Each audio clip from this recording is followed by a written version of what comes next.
بسم اللہ الرحمن الرحیم۔ السلام علیکم معزز خواتین و حضرات، پیارے ناظرین، ہماری آج کی ویڈیو رمضان المبارک کے حوالے سے اور اس کے علاوہ رمضان المبارک میں ہم بستری کرنے کے حوالے سے ہے۔ ہمارے بہت سارے دوست اس مسئلے سے واقف ہیں، لیکن بہت سارے دوست اس مسئلے سے واقف نہیں ہیں، اور کچھ لوگ ایسے بھی ہیں جن کی ابھی نئی شادی ہوئی ہوتی ہے اور وہ رمضان اور رمضان المبارک کے علاوہ ہم بستری کے مسائل کی ناواقفیت کی وجہ سے کافی پریشان ہوتے ہیں۔ آج کی ویڈیو میں اسلامی نقطہ نظر اور میڈیکل کے حوالے سے تفصیلی گفتگو کریں گے۔ پیارے ناظرین، اسلام ایک بہت ہی سچا اور پاکیزہ دین ہے جس نے ہماری زندگی کے تمام پہلو پر بہت ہی تفصیل سے وضاحت کی ہے۔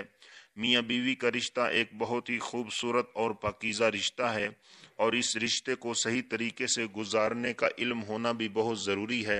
اور اگر اسلامی نقطہ نظر سے اس موضوع پر بات کریں تو ہمیں پتہ چلتا ہے کہ ہم بستری کا بہترین وقت رات کا پچھلا حصہ ہے، اور یہ ایک مسنون عمل ہے، کیونکہ حضرت عائشہ رضی اللہ تعالی عنہا سے روایت ہے جس کا مفہوم یہ ہے کہ حضور نبی کریم صلی اللہ علیہ وآلہ وسلم نے ہم بستری کے لیے رات کے پچھلے حصے کو پسند فرمایا۔